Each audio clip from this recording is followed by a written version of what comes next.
Personne ne savait ce qu'était une alose. Personne. Tous m'ont demandé « Qu'est-ce qu'une alose ?»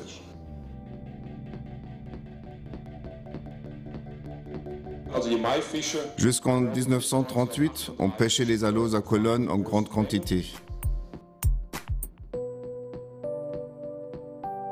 Donc la population d'aloses qui était très importante en Garonne a beaucoup décru et on se pose la question de savoir quelles sont les raisons et les hypothèses de cette diminution de population. Notre collaboration est aussi en soutien avec de nombreux projets de recherche en matière de développement durable.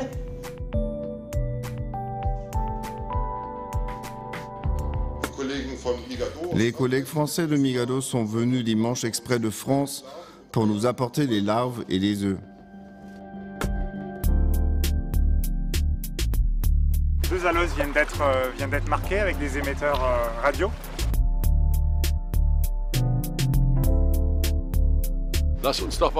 Et si on essayait avec les aloses? Lui a-t-il dit. Ce serait l'idée avec un grand I. C'est comme ça que ça a commencé. Ce qui est passionnant dans ce projet, c'est que nous essayons de rétablir, du moins partiellement, un état qui était naturel pour nos ancêtres.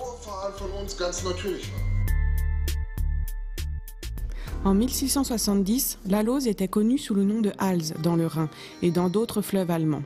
Ces poissons étaient parmi les premiers qui ont migré de la mer vers l'eau douce. Les pêcheurs en prenaient d'innombrables quantités.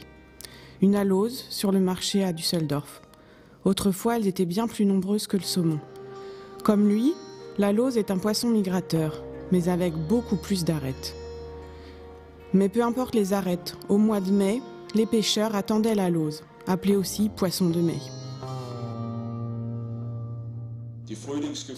Les sentiments printaniers se font sentir aussi chez les hommes. Et soudain, les aloses remontent le Rhin. Des aloses par milliers. C'était comme ça à Cologne. Et elles étaient pêchées à Pol. La pêche aux aloses est chez nous une tradition qui remonte au XIIe, XIIIe siècle.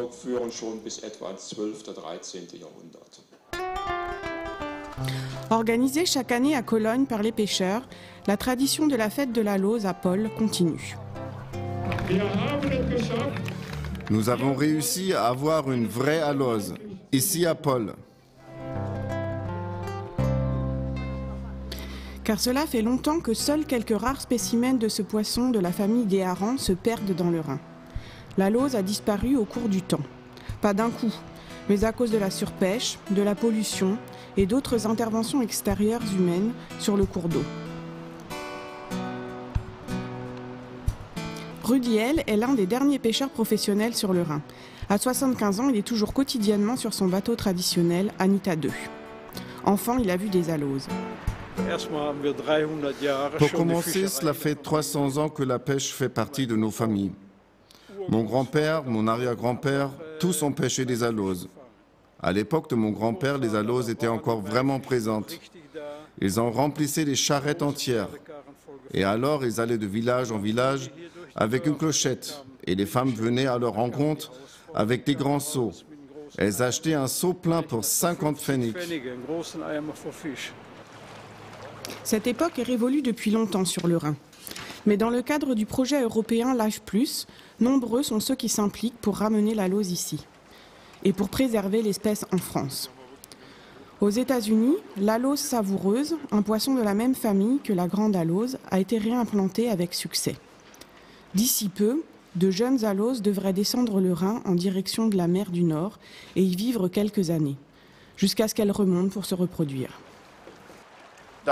Comme nous avons déjà pu observer la dévaloson d'alozon et que nous avons appris qu'entre-temps des aloses sont capturées dans la mer du Nord jusqu'à la Suède, je pense que c'est une bonne période pour les aloses. Et si tout se passe bien, les aloses passeront bientôt de nouveau par Düsseldorf, l'ancien village de pêcheurs au bord du Rhin qui compte aujourd'hui 600 000 habitants. Le biologiste Andreas Scharber les y attend. Il est employé par l'association des pêcheurs rhénans qui a initié la réintroduction des aloses dans le Rhin. Il coordonne le projet européen depuis l'aquarium de Düsseldorf. Ici, à l'aquarium, le public devrait pouvoir observer des aloses prochainement. Afin que l'alose ait une chance réelle d'être réintroduite durablement dans le Rhin, une collaboration avec le sud-ouest de la France est indispensable, car dans cette région, l'alose migre encore.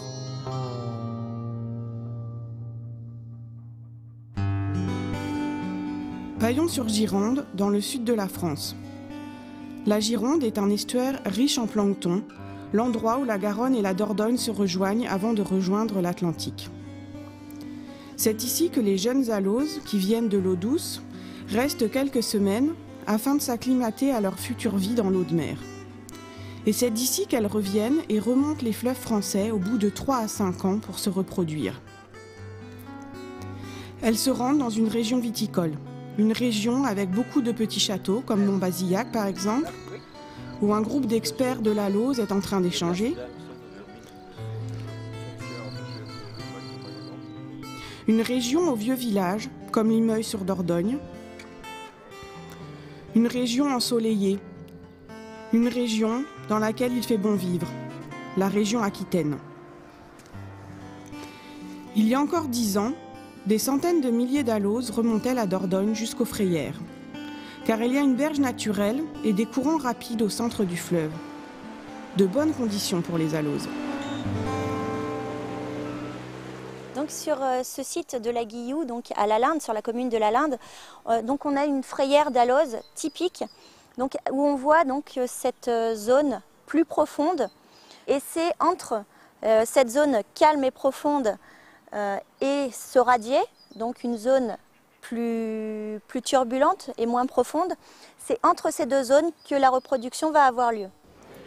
Dans les poissonneries et les restaurants, on trouvait des aloses dans le temps. Ici aussi, il y avait des fêtes de l'alose. On en vendait même à la sauvette au bord de la route. Le poisson de mai, tel qu'on l'appelle en Allemagne, portait le nom d'Alse dans le temps, même racine que la grande alose. En 2007, quelques aloses sont revenus. La population, qui était la plus importante d'Europe, ne s'est pas renouvelée depuis. Depuis, la pêche à l'alose est interdite sur le bassin Gironde-Garonne-Dordogne. Bergerac, au bord de la Dordogne.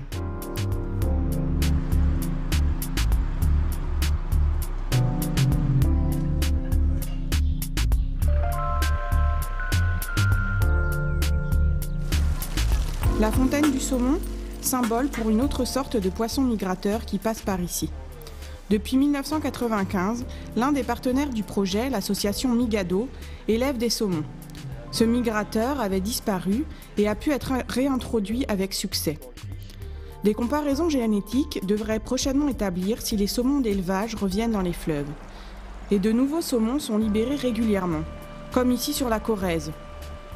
Colette Sacco, étudiante, libère à l'instant plus de 2000 jeunes saumons. L'autre poisson migrateur dont Migado s'occupe, l'alose, a des frayères à Bergerac. Pendant les crues comme actuellement, la reproduction est cependant peu probable. Aujourd'hui, on trouve d'autres jeunes poissons sur les rives à Bergerac, des petites chevennes. À Bergerac, l'alose adulte rencontre des premiers obstacles pour atteindre les frayères. Alors ici, nous nous trouvons au barrage de Bergerac en aval de la ville. Dans les années 80, on a construit un escalier à poissons pour que les poissons migrateurs se réinstallent dans la Dordogne. À sa construction, environ 100 000 aloses utilisaient l'escalier à poissons pour passer le barrage. Donc on sait que les escaliers fonctionnent. Mais à l'époque, il y avait beaucoup plus de aloses que maintenant. Le fait que peu de poissons utilisent la passe à poissons actuellement est lié au fait qu'il y a peu de poissons. Plus il y a de poissons, plus les passes sont efficaces.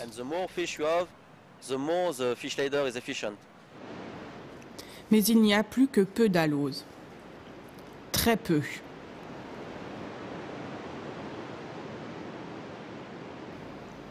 Et pour atteindre les frayères traditionnelles, elles ne doivent pas seulement passer le barrage de Bergerac, mais également celui de Tuilière et celui de Mozac.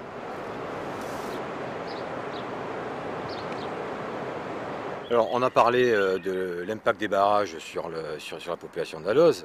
Il y a bien évidemment d'autres causes qui expliquent la situation actuelle de cette espèce sur le bassin, et en particulier la pêcherie.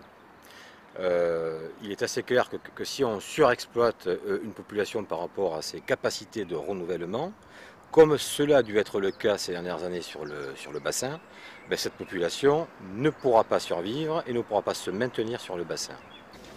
Comme autrefois dans le Rhin, les aloses étaient pêchées aussi en Garonne.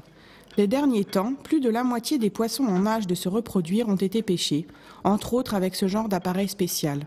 L'interdiction de la pêche signifie donc un grand changement pour de nombreux pêcheurs. L'occurrence des aloses était beaucoup plus importante sur la Garonne, et pour que ça revienne, il faut faire des restrictions. On est un peu d'accord avec ce système-là, mais ceci dit, après c'est l'avis de l'entreprise. L'entreprise est déstabilisée par ce manque de production. Certains pêcheurs auraient ainsi perdu jusqu'à 60% de leurs revenus. Ils exigent la réalisation d'une étude pour déterminer la raison principale de la disparition des aloses. Est-ce la surpêche ou plutôt le manque de reproduction? Au siège de l'association Migado, un des partenaires français, la directrice Sylvie Boyer-Bernard et ses collègues observent de manière systématique les frayères des aloses. L'experte Isabelle Caux et son équipe d'étudiants en biologie recensent actuellement le nombre d'aloses se reproduisant entre les barrages de Tuilière et de Mozac. L'activité de reproduction des aloses est bruyante puisque les individus forment des couples le soir et ces couples viennent à la surface battre fortement de la caudale à la surface et cette activité est bruyante. Donc pour enregistrer cette activité, on place un enregistreur relié à un microphone au bord de l'eau. On place ce dispositif chaque soir et on enregistre l'activité de reproduction qui se déroule sur le site de reproduction. Ensuite, on analyse les données au bureau sur ordinateur. Ainsi, on comptabilise le nombre d'aloses s'étant reproduits au cours de la saison. Et on trouve aussi d'étranges enregistrements des aloses pendant leur rituel d'accouplement. Une alose femelle peut pondre jusqu'à 600 000 œufs. Contrairement à de nombreux autres poissons, les œufs des aloses n'arrivent pas à maturité en même temps. Une seule femelle peut donc pondre plusieurs fois dans une saison. Ensuite, les poissons affaiblis meurent. Il y a des années, lorsque le barrage de Tuilière a lâché, il y a eu beaucoup plus d'aloses que les années précédentes qui arrivaient jusqu'aux frayères. Et ce, bien que le nombre d'aloses diminuait déjà. Une preuve, d'après les experts, que les barrages constituent un obstacle. Le barrage, qui a été réparé depuis longtemps, comporte ce qu'on appelle un ascenseur à poissons, qui permet aux poissons migrateurs de passer le barrage, malgré les différences de hauteur d'eau. Les chercheurs d'Épidore viennent de découvrir des aloses dans l'ascenseur, l'un des précieux poissons les plus en vie.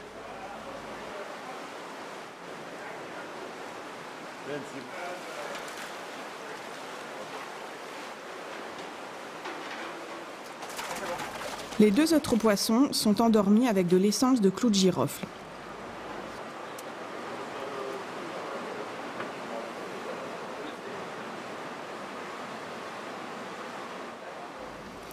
Ensuite, les migrateurs sont marqués avec un émetteur radio. Tout doit aller vite.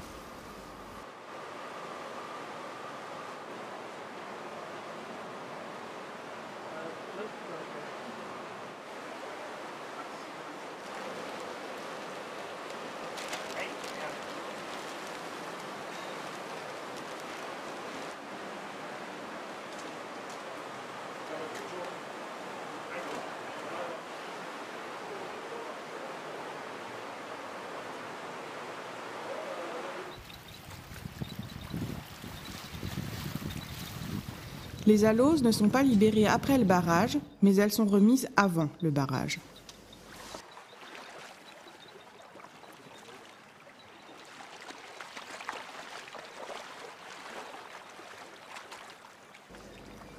Ainsi, les chercheurs peuvent observer si elles se trouvent une nouvelle fois sur le chemin de l'ascenseur à poissons, et si oui, en combien de temps.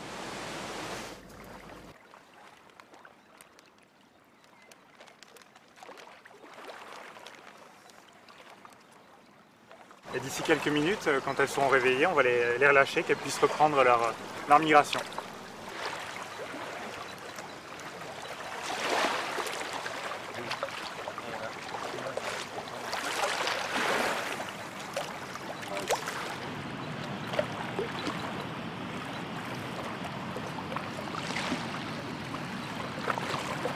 quand on entend le signal, on a une antenne qui est orientable et on peut comme ça dire que la lose est dans telle ou telle direction. Et en remontant plus haut, on peut effectuer une triangulation pour marquer l'endroit plus précisément où se situe la lose.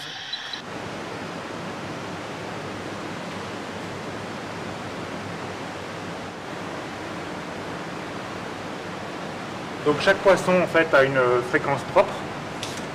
Chaque poisson est marqué avec un émetteur qui a une fréquence particulière et donc on sait à quel moment et quel poisson revient sur le site. Et si les poissons marqués réussissent à passer le barrage de Tuilière, ils doivent encore passer celui de Mozac avant d'atteindre les frayères habituelles, les plus importantes en Dordogne. Et on sait maintenant par exemple que sur la Dordogne, moins de 10% des aloses qui remontent sur l'axe parviennent à franchir les 3 ouvrages du Bergeracois. C'est un petit peu la même chose sur la Garonne, au niveau de Golfech, où selon les années, 30 à 50% seulement des poissons parviennent à franchir l'ouvrage. La Garonne, et sur un canal secondaire, le barrage de Golfech.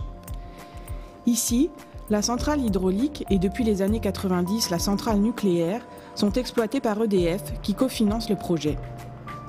De temps en temps, comme le montrent les enregistrements, une alose passe par la station d'observation. Aujourd'hui, quelques brèmes et des barbeaux, mais pas d'alose.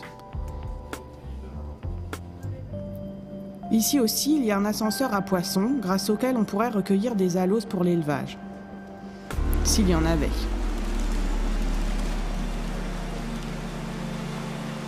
Alors, l'ascenseur a été mis en service en 87 et on s'est aperçu qu'il y avait de grosses migrations de grandes aloses. Dans les années 99-2000, on remontait à l'ascenseur aux alentours de 105 000 aloses. Autrefois, quand il y avait encore beaucoup d'aloses, l'idée est née d'utiliser cette population pour le projet de réintroduction dans le Rhin. L'association partenaire Migado fait en sorte depuis 2008 à Bruches que les milliers de larves des quelques poissons adultes qui sont prélevés à Golfech soient bien envoyés en Allemagne. Elles sont issues d'une couveuse sophistiquée spécialement faite pour les aloses.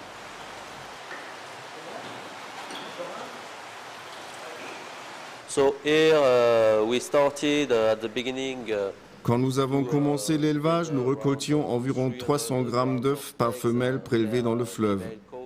Maintenant, avec l'expérience et après quelques tests, nous arrivons à récolter 1 à 1,4 kg d'œufs par femelle. Between 1 and 1.4 kilograms of eggs per female. And then we started. De plus, au début, nous avions un taux de survie de 20% de l'œuf à l'état larvaire. Maintenant, nous atteignons 40 à 50%.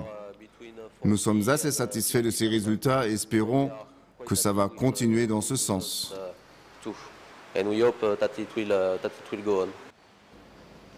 L'eau utilisée pour l'élevage à Bruches provient d'un canal situé juste à côté. Avant d'être en contact avec les fragiles œufs d'alose, elle est longuement nettoyée et désinfectée pour éviter le développement de champignons ou de maladies.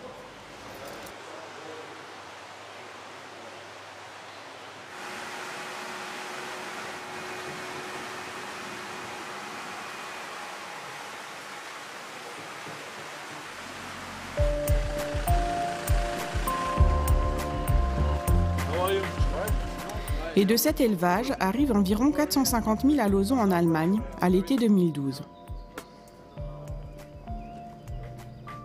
En Allemagne et à la télévision. Les petites aloses profitent de la grande Union européenne. C'est elle qui finance pour moitié le projet à travers le programme Life Plus Nature.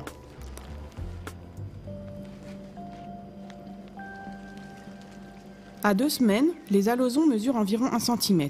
Après leur long voyage, ils sont placés dans un bassin rond à courant afin qu'ils s'habituent à une température de 15 degrés, c'est-à-dire celle du fleuve dans lequel ils seront libérés dans quelques heures.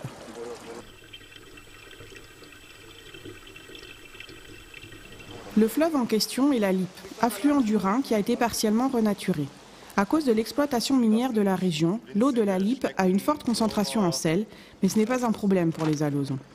D'après les experts, comme le lit de la Lippe contient peu de gravier et beaucoup de sable, la concurrence des alevins des autres espèces n'est pas aussi importante que dans le Zic par exemple, dans lequel des alozons ont été relâchés les dernières années.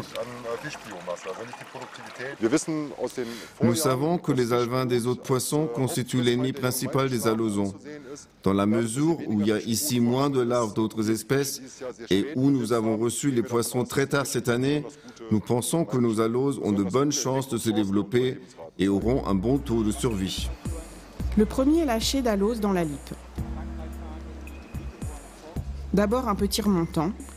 Ensuite commence la migration longue de 400 km, de la Lippe vers le Rhin, puis du Rhin vers la mer du Nord. Les aloses seront en route jusqu'à l'automne. Les experts espèrent que d'ici quelques années, quelques 2000 d'entre elles reviendront dans le Rhin. 2000 aloses sur 450 000 qui partent pour une migration qui va durer des mois. Pour l'instant, la réussite de la réintroduction de l'alose dans le Rhin à long terme est incertaine. En 2008, les ministres de l'écologie des Landes de Rhénanie du Nord-Westphalie et de Hesse ont lâché à Düsseldorf dans le Rhin les premières aloses provenant de l'élevage français. Les années suivantes, c'est presque 7 millions d'alozons qui sont partis vers la mer du Nord depuis les affluents du Rhin, plus protégés.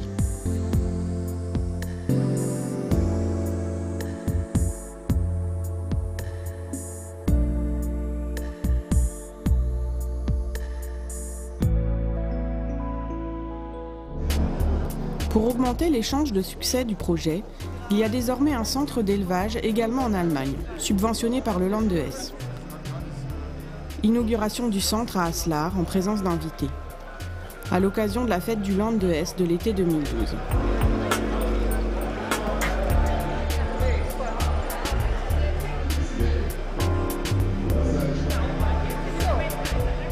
« 130 grandes aloses qui sont venues de France à l'état larvaire nagent en cercle. Ces poissons migrateurs semblent être toujours en mouvement. » Walter Frick, de la ville de Gießen, a eu l'idée d'élever des aloses sur le site d'une entreprise qui trie les déchets, les recycle ou les brûle pour produire de l'électricité. La chaleur qui émane de ce procédé permet d'obtenir la bonne température pour les bassins des aloses et de produire l'électricité nécessaire. Cette entreprise a financé la construction et l'équipement de la station d'élevage. Ainsi, elle a obtenu des crédits environnementaux dont elle avait besoin pour construire des éoliennes. Hermann Hoffmann aurait cependant pu obtenir ces crédits en payant une soulte.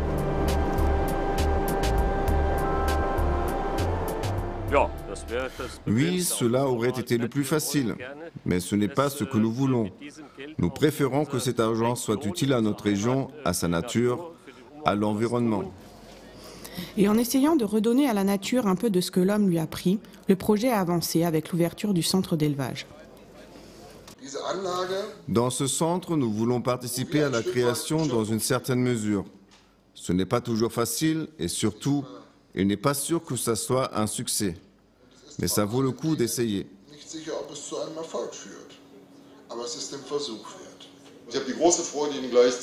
Et j'ai l'immense plaisir de vous présenter ici à Haslar pour la première fois des petits alozons. Un grand merci à notre collègue David Clavé qui, très simplement, est venu ici nous apporter les œufs et qui nous a beaucoup aidé à obtenir ce résultat. David Clavé a également fait en sorte que ces bébés éclosent correctement outre-Rhin et il a formé ses collègues allemands.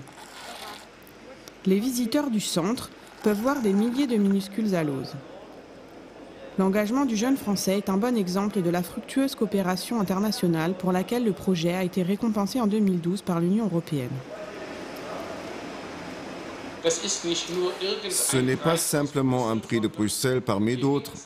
Seuls les 4 meilleurs projets parmi tous financés dans le cadre de LIFE ont compensé.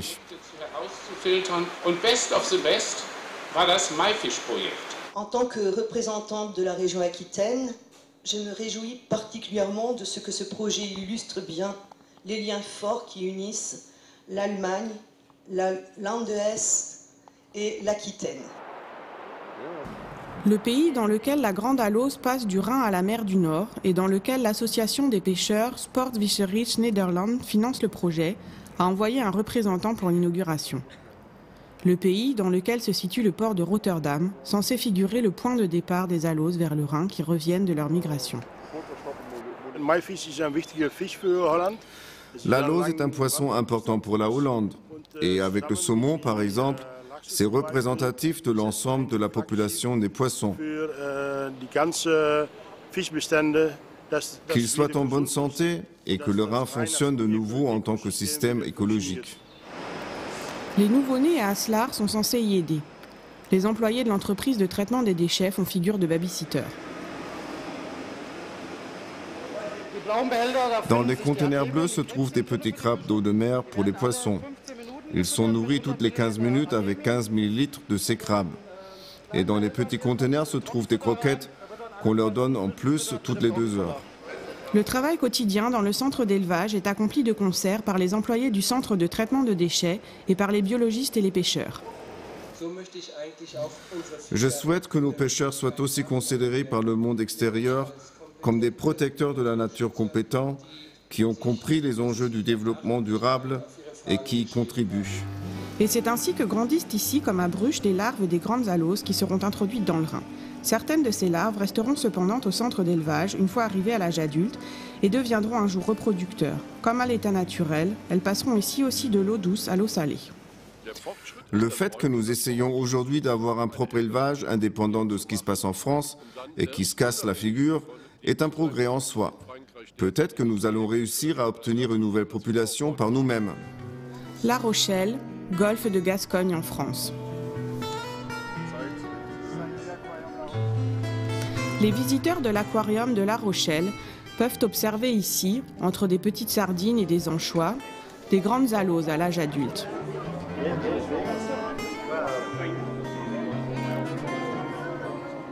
Les alosons se trouvent derrière les coulisses. Les 550 poissons qui se trouvent dans ce bassin d'eau de mer ont un nom. Comme au centre d'Aslar, les alosons, sous le contrôle des experts biologistes de Irstea, partenaires du projet, et de l'aquarium de La Rochelle, sont censés grandir jusqu'à être en âge de se reproduire et permettre ainsi le maintien de l'espèce, et ce hors des fleuves. Donc de mesurer les quantités de nourriture, les débits d'eau, les conditions de vie pour avoir des meilleures connaissances sur l'élevage de la lose en captivité. Nous allons développer les techniques pour mesurer tous les paramètres zootechniques sur l'élevage de la lose en eau salée, puisqu'on a essentiellement de l'eau de mer ici à l'aquarium. Les poissons présents dans la partie visiteur ont 4 ans et sont presque assez âgés pour se reproduire. Les experts espèrent alors obtenir des réponses.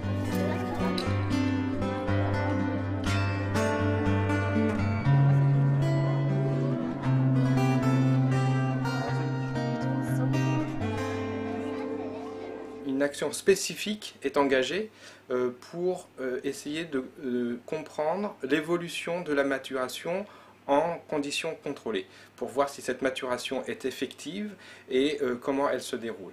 L'importance d'avoir un stock de géniteurs en captivité permet d'engager, de réaliser des reproductions à partir de ces poissons et donc de diminuer les prélèvements de géniteurs en milieu naturel. Dans la Garonne, le SMEAG, partenaire du projet, cherche des jeunes aloses qui sont nés sans aucune aide humaine en milieu naturel. D'abord, il faut trouver les filets les mieux adaptés. Les pêcheurs professionnels, Sébastien et Philippe Gauthier, travaillent pour le SMEAG. Ils discutent avec la biologiste Aline Chaumel de la forme et du matériel les plus adaptés. Ils échangent également sur les autres raisons éventuelles qui pourraient expliquer la diminution de la population d'aloses dans les fleuves. En réalité, on sait très peu sur les grandes aloses et encore moins sur les causes de diminution de cette population. Les aloses, elles se reproduisent, mais ensuite, est-ce que les œufs se développent bien? Est-ce qu'ils éclosent? Est-ce que les alosons vivent bien et se développent en Garonne? Toute une question pour laquelle on n'a pas de réponse. Observation des alosons au bord de la Garonne. Personne ne connaît exactement les conditions environnementales adéquates aux petits alosons et par conséquent le lieu où ils se trouvent dans le fleuve. La soirée va être longue. Mais les frères Philippe et Sébastien Gauthier, accompagnés du biologiste Jean-Luc Bellariva, sont prêts à consacrer le temps nécessaire pour prouver la présence d'alosons dans la Garonne. La recherche commence.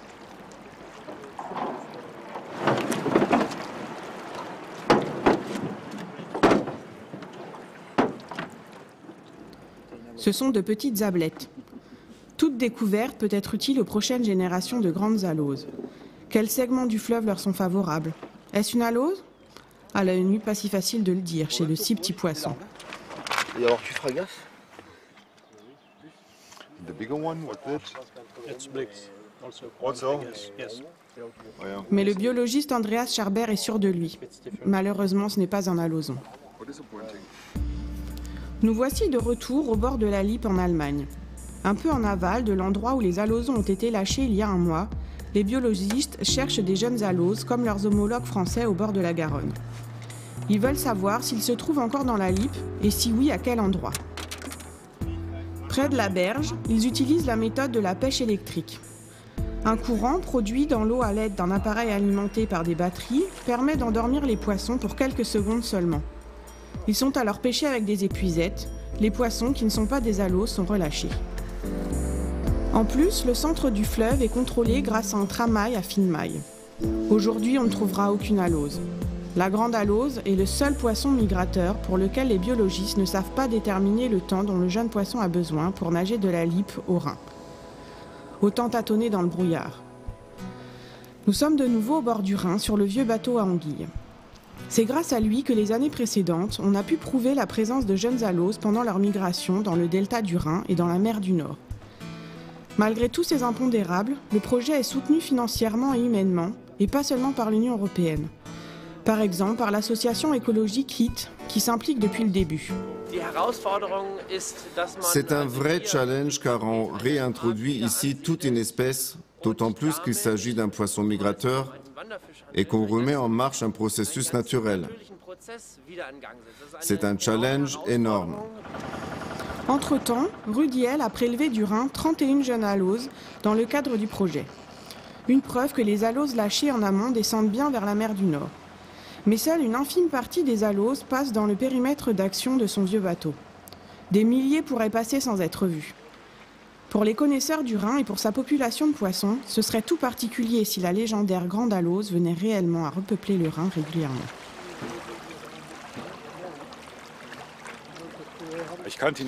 Je ne la connaissais en fait que dans les livres, des vieilles images issues des annuaires de poissons. Je n'en avais jamais vu de vivante. C'était donc très exotique et tout à fait passionnant de pouvoir participer à ce projet depuis les débuts. Jusqu'ici, le biologiste Andreas Scharber est l'une des rares personnes en Allemagne qui sache exactement à quoi ressemble une grande alose. Sa collègue de l'aquarium, Marion Wille, s'intéresse aux différences entre la grande alose et l'alose feinte, qui lui ressemble fortement et qui vit à l'embouchure de la mer du Nord. Ici, on peut très bien voir ces taches foncées derrière les branchies qui permettent de différencier la grande alose et l'alose feinte. L'alose feinte a 4 taches alors que sur la grande alose, il n'y en a qu'une. Mais pour être sûr, Andreas Scharber cherche d'autres signes distinctifs entre les espèces.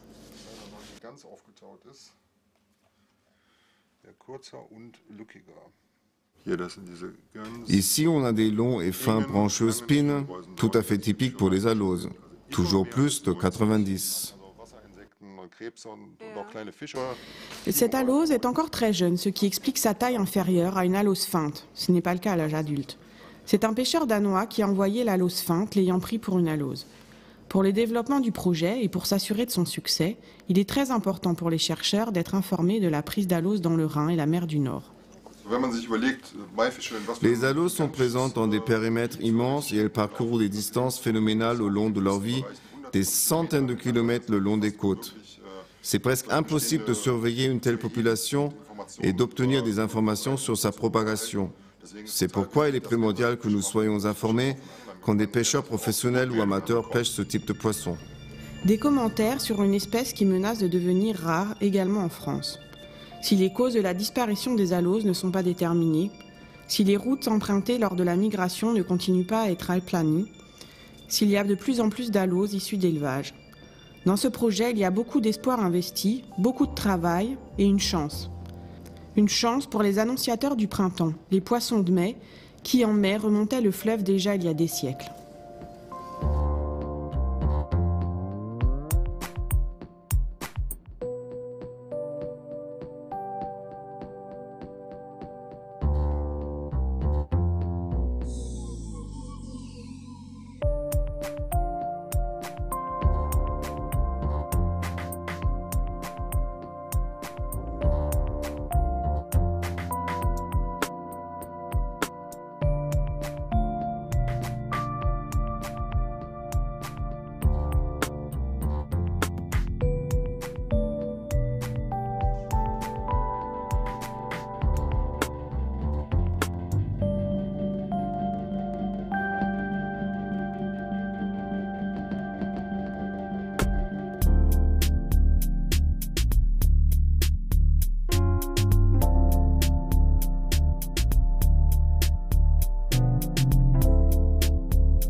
this is a major issue to work on, and we worked on it a little, and there is still some job to do.